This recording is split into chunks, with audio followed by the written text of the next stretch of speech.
মৌলানা বদরুদ্দিন আজমল সাহেবের লিয়ে আমরা যারা সমালোচনা করি, আজকে ভিডিওটা দেখলে আপনারা বুঝতে পারবা মৌলানা বদরুদ্দিন আজমল সাহেব কি বস্তু। একজন সাংবাদিক ভাইয়ে প্রশ্ন করছেন, করার পরে তাই প্রশ্ন উত্তরটা খিদা দিচ্ছেন। যদি আপনারা ভিডিওটা শেষ পর্যন্ত দেখেন তাইলে বুঝতে পারবা।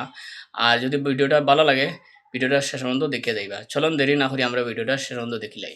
হুজুর কুটি কুটি প্রশ্ন এগু সারার আশা আর কি আল্লাহর গড় তো আমরা দূরই থেকে দেখছি আপনি ভিতরে হামাইছিলেন কোনোদিন কাবা শরীফর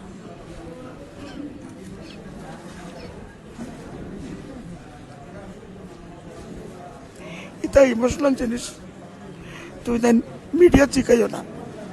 আল্লাহর মেহরবানি ও আতে আমি 4 বার আল্লাহর ঘরের ভিতরে গেছি আলহামদুলিল্লাহ। ও আতে ঝাড়ু মারছি, ও রুমালতি ফুসি আনছি। একবার মদনে সাহেব লগে গেছি, একবার আমার বাবার লগে গেছি 2 বার, আর একবার নিজে গেছি। আল্লাহর মেহরবানি আল্লাহ 4 বার আল্লাহর ঘর দেখাইছে।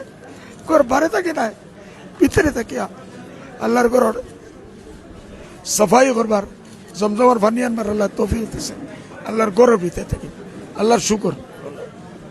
তা সেন্সিটিভ মাতিও না, আমার খান্দা বাড়ি যায়। আলহামদুলিল্লাহ এগু আমার মনে একটা প্রশ্ন আসলো গো করছি ইনশাআল্লাহ।